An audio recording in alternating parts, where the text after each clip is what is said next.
C'est à l'Écrin, salle de spectacle de la ville de Talent, que la Mutualité française bourguignonne a tenu le 1er juin sa première journée de l'autonomie. Elle avait pour but de réfléchir à la place de l'éthique et de présenter des dispositifs innovants dans l'accompagnement des publics fragiles en perte d'autonomie. Sur scène ou par visioconférence, de nombreux intervenants ont alimenté le débat, comme Marianne Monchamp, ancienne ministre et présidente de la CNSA.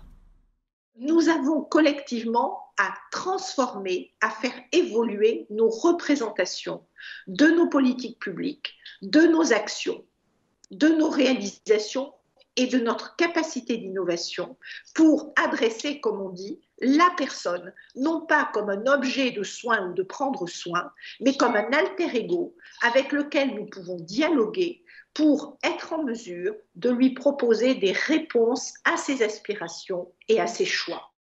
Cynthia Fleury, philosophe et psychanalyste, auteure notamment du livre « Le soin est un humanisme », a présenté une approche globale du soin. Nous n'habitons pas le monde est inhabitable s'il n'est pas préparé, construit, accompagné par un soin. Et ce soin, bien évidemment, chacun d'entre nous, nous devons y participer. Professeur Régis Aubry, membre du Comité national d'éthique français, s'est interrogé sur l'éthique du respect de l'autonomie de chacun, et en particulier des personnes en situation de vulnérabilité.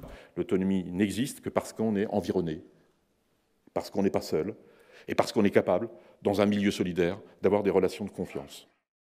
En fin de matinée, Fanny Cérez a présenté comment l'architecture peut se mettre au service des habitants des établissements médico-sociaux. L'après-midi était consacré à la présentation de dispositifs innovants comme le projet ICOP Monitor développé en Terre d'Oc. Le CENTIC du groupe Vive qui réfléchit à des technologies intelligentes pour favoriser le maintien à domicile. Le programme Géode du pôle de gérontologie et d'innovation de Bourgogne-Franche-Comté. Pour finir avec les dispositifs du Technopôle Santé de Dijon Métropole et le projet de robotonomie de la Mutualité.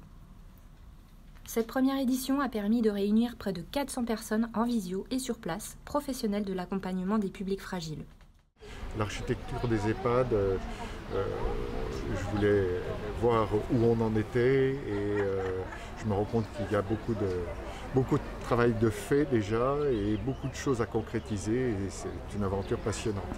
Il faut arriver à concilier le bien-être d'un chez-soi douillet et l'exigence d'un centre de soins qui puisse donner tout ce dont ces personnes ont besoin.